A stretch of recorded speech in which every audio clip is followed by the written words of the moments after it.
kadawat, buhi pa or patay na? Samtang buhi pa ta. No? Decision making may gikinahanglan na. Mo decide ka. Na kung mudawat ng Kristo personaluwas, magabaton kag kaluwasan sa imong kalag, sugod karong takna hangtod sa wala na katapusan. Kay ang ihatag sa imong eternal life man, ang eternal life wala nang putol-putol. Eternal gan ang term na kay wala putol. Manang hangtod sa kinabuhing dayon. Ang eternal life maigsoon, balik ko nako, laing term na siya, another word sa gitawag heaven. Kay ang hell, ang laing term sa hell is eternal death. Ang life, ang heaven is eternal life. Impierno, eternal death. Ang langit, eternal life. So muna ihatag sa Ginoo si moha kung mudawat ka, langit sa laing term, eternal life. Na decision making na, dili na pamugos, pero isugilon. Na kung mudawat ka, ikaw po ang makaangkon og kaluwasan. Sugod karon hangtod sa wala na katapusan. Nindot kay ito maiso na tayo security, nakasiguro ta kay sa wala.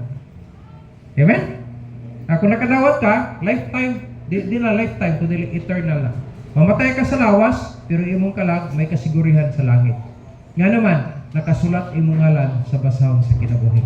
Kano sa kamasulat, kung mudawat ka Kristo yung personaluwas, makawat kaluwasan, makaangkon pag ikaw og record dito sa langit nga ikaw anak sa Dios. Amen? So nana sa manual, nagsulti ko anak tungod kay nagsulti ang manual. Muna ako nang gisulti aron ma-inform ang wala kabalo o katong nakabalo malipay siya nga naman nakasiguro na siya daan. Amen? Mga igsoon, in lastly, dito sa kuan, dito sa gipalitan na kog motor kanang TMX, dili dai na mawala ang record kinsa nagpalit sa ilang units. Inani ha, akong gitry. Pila na ka tuig to, himbalik ko dito sa area. O niya, ako na yung giingnan. Ingko, sir, kung di ko makautang ano yung katong mga kong budot-budot yung mga kinawa, ako na himuon akong generator. Ingilin siya nga, laman na connection dire? Ingko, yes sir. In siya, pwede ko makailas yung ngalan? Ingko, ang akong connection dire, ngalan, dili akong ngalan. Pero sa akong gigamit sa pangalan sa pagwalit sa motor, siya lang to sir. Siya, Bible Baptist Church, si Bagat. Ano siya?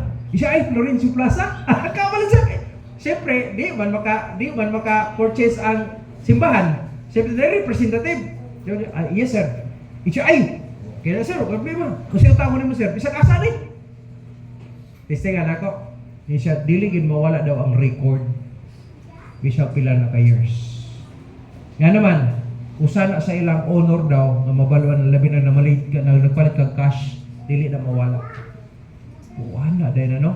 Tanawa ra dis kalibutan na, mo palit ka sa unit nila dili mawala imong record. Unsa na lang sa Dios? Amen. Na testingan ako, utang ay bisag asa ni sir, bisag asa niya. Wala na susing sir. Wala din ta magsusing. Dadon na mo na karon. Ayaw bitaw sir. Okay. Kasi mo kapalit na ko na cash. Okay, balik na ka diri. Naman kay record na diri. Dili mo wala ang record. Noon sa na lang sa Dios. Wala, kasiguruhan gid nagsaw, no? Nindot kayo kung tong adlaw nga nagdawat ng Kristo personaluwas, nasulat imong ngalan sa basahon kinabuhi, that is not for a lifetime. Katong record sa TMX, lifetime ra to. Kay kung mga matay na to kuhan, wa naman to, kung mamatay na to, ana, wala na Bible Baptist Church si Bagat. Wala naman tong record. Magpabilin to ato pero wala na tiwang function. Kaya wala naman sunod ato. Pero sa Bible, imong ngalan isulat sa basahon sa kinabuhi. Muna nindot kayo maigsoon nga imong record na ana sa langit.